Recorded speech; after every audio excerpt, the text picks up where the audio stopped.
عمر فاروق رضی اللہ تعالی عنہ په دور خلافت کې یو مسله پیښه شو. مسله دا و مولوی صاحب چې په ډیران باندې یو سړی مړ پروت، ډیران باندې مړو چا په چړو وهلو.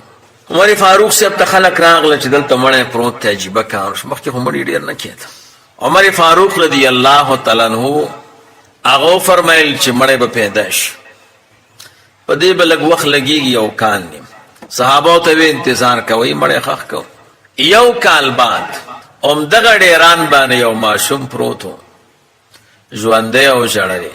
دغه ماشوم عمر فاروق صاحب ته چاره وړه چې دا خو یو کال مخکې دلته مړی پروت و، استاسو خبره خو رښتیا شو، اوس ماشوم پروت دی.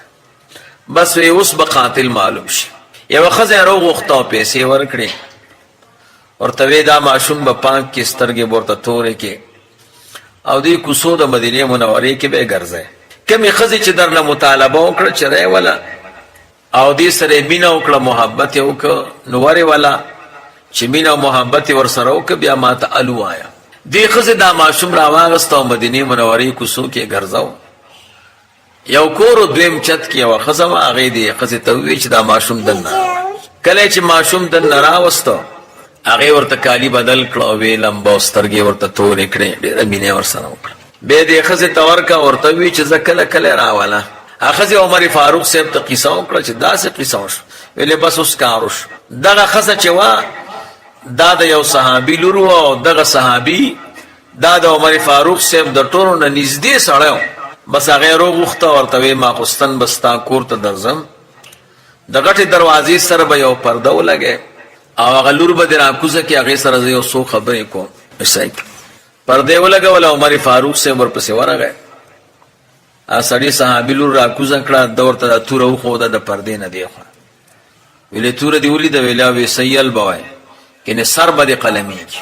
دا راته ووایه یو کال مخکې په دې ډیران باندې سړی پروت و، په چړو چا وهلی. یو کال بعد ماشوم پرېوتی دی وغورځېد. دا څه قیسه ده؟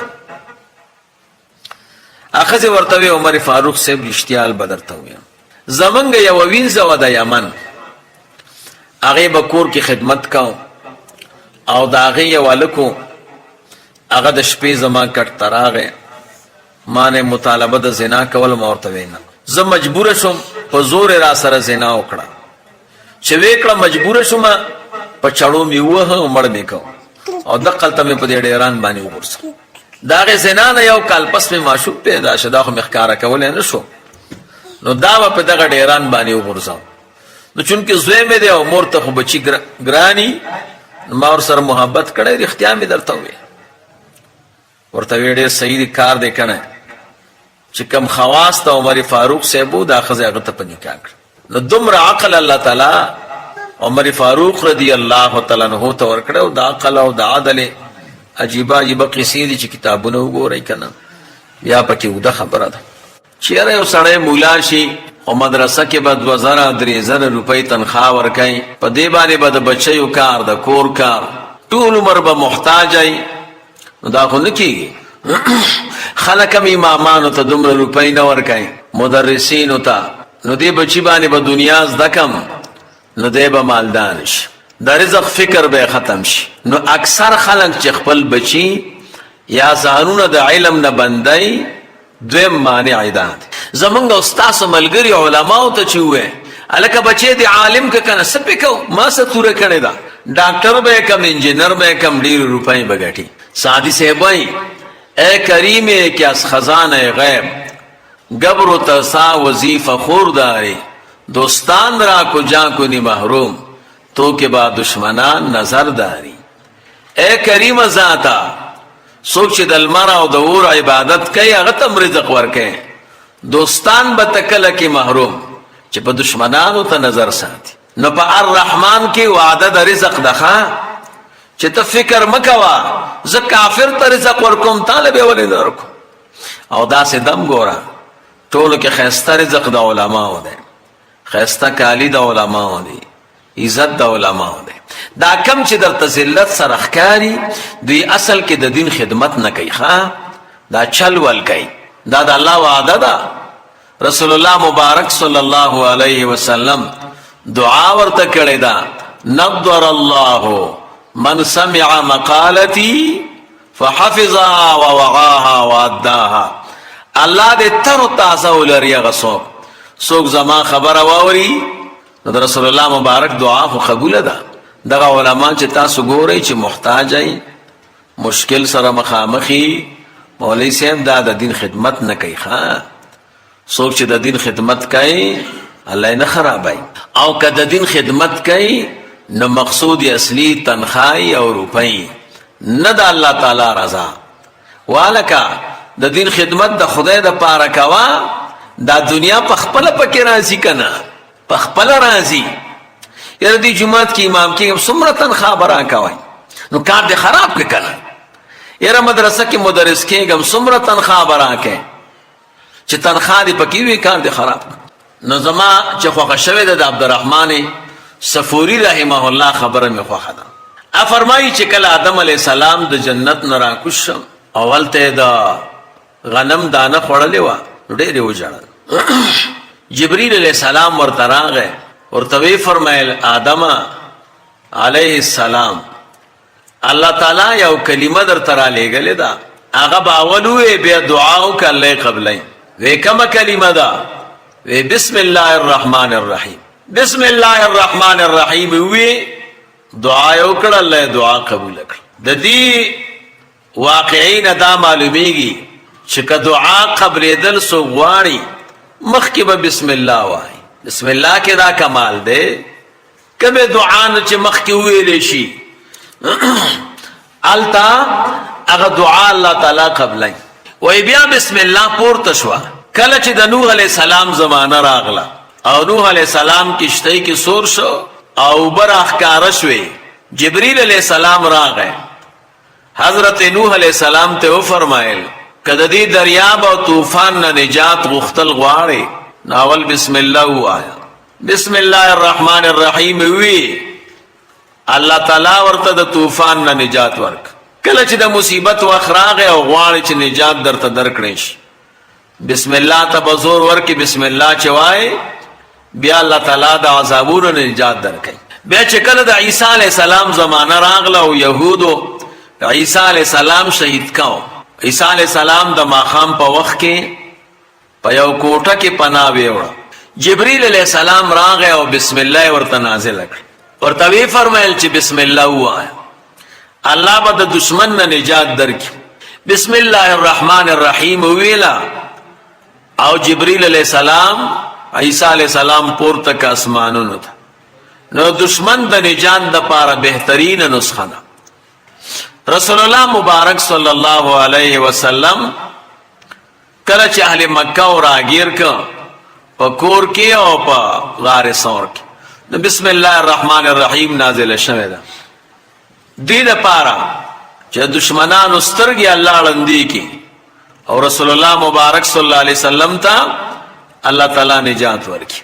ودا سلور کرته نزول د بسم الله الرحمن الرحیم شوه ده. یو کرت په آدم علیہ السلام، دویم کرت په نوح علیہ السلام، دریم کرت په عیسی علیہ السلام، سلورم کرت په محمد رسول الله صلی الله علیه وسلم. علامہ بروسوی رحمه الله یو عجیبه خبره لیکلې ده تفسیر روح البیان کې. رسول الله مبارک صلی الله علیه وسلم فرمای چې کله د معراج په شپه باندې جنت ته لاړم نو جنت کې ما سلور ویلي ولیدې. جبرئیل علیہ السلام نه می پوښتنه وکړه کم ځای نه راغلي دي او کم ځای ته لاړې دي. راته وی فرمایل قربان لاړې خو حوض کوثر ته دي خو دراتلو معلومات راته نشته چې کم ځای نه راغلي. نن ته د الله تعالی ملمه د الله نه سوال وکړه تا ته به ځای وښایي.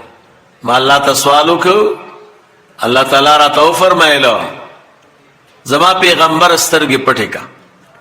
سترګې مې پټې کړې راته وی غړوا چې مې غړولې یو مقام باندې ولاړم یو خیسته کوټه ده پاس اور باندې گنبد ده سرو زرو دروازه ده کلب ورته لګېدلې ده بسم الله پې لیکلې شوې ده د دې کوټې د سلورو کنجونو نه دا سلور ویلی را روانې دي. سوال مو کوي رب دې کوټې ته داخلېدل غواړم. الله راته وفرمایل داخل شه. ما وی یا الله کله پورته پروت دی. الله راته وفرمایل کلی هم شته. بسم الله وایا. بسم الله الرحمن الرحیم می وی کلب خلاص شو. چوبه کته نه کوټه کې سلور کنجونو کې بسم الله لیکل شوی. د اوبو ویل چوا د بسم د میم نه روانه و. د شذو ویل چوا د کلمې د جلال د الله د ها نه روانه و. د شاتو ویل چوا د رحمان د میم نه روانه و. د شراب ویل چوا د رحیم د میم نه روانه و.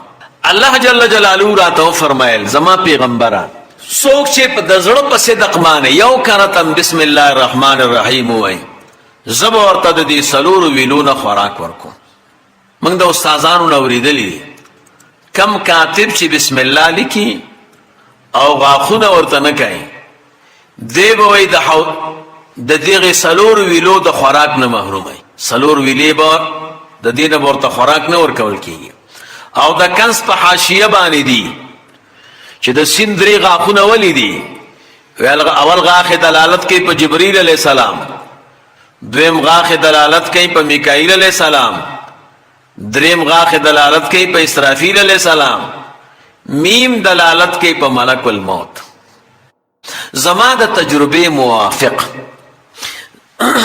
ما چې کم ځای کې امامت کړی کنه تنخواه خبره مې ورسره نه ده کړې او د ټولو امامانو نه مې الله تعالی ښه ساتي. او چې مدرس شوی م کنه او د تنخواه خبره مې کړې ده نو ما سره بیا روپۍ نه. امامت کې خوشحاله یم، تدریس کې خفه یم. د هغې وجه دا د چلته مقصود کې فرق دی کنه. حالانکه امامت کې دومره روپۍ نه وي.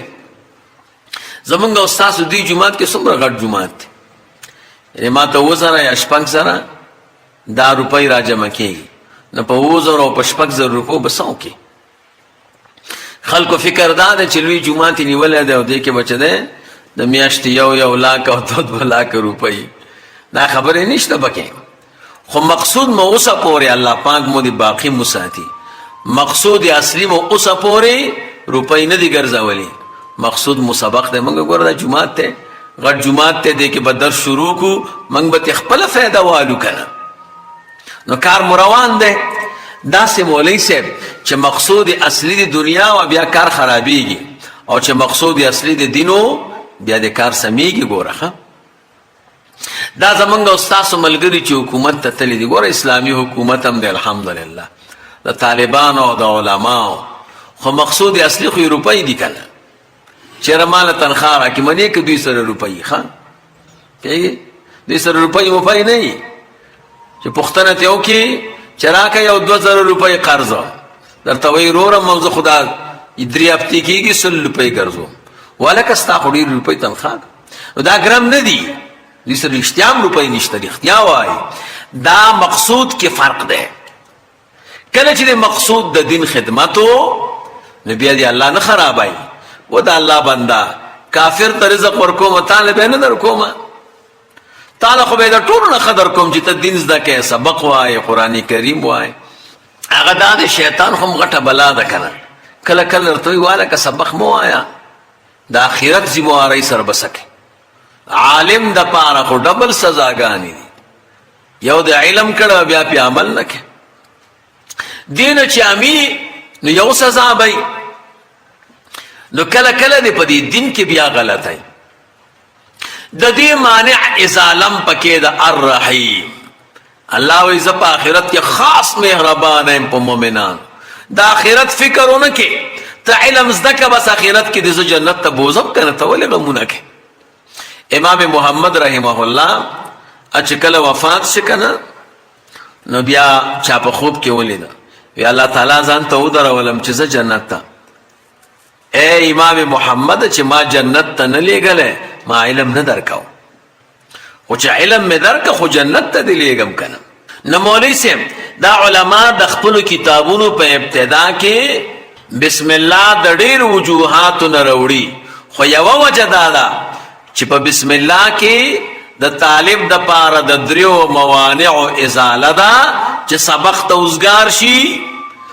بچ کتاب د شروع کو وعده درې راغله، عالم کېږي با، مالدار کېږي با، جنتی کېږي با. یا لکه چې عالم هم شي او مالدار هم شي او جنتی هم شي، نو نور څه غواړي یاره؟ پښتانه وایي زومم د کوره لورم د کوره، نور څه غواړي وروره؟ خو بس مقام ته ورسېدې که نه.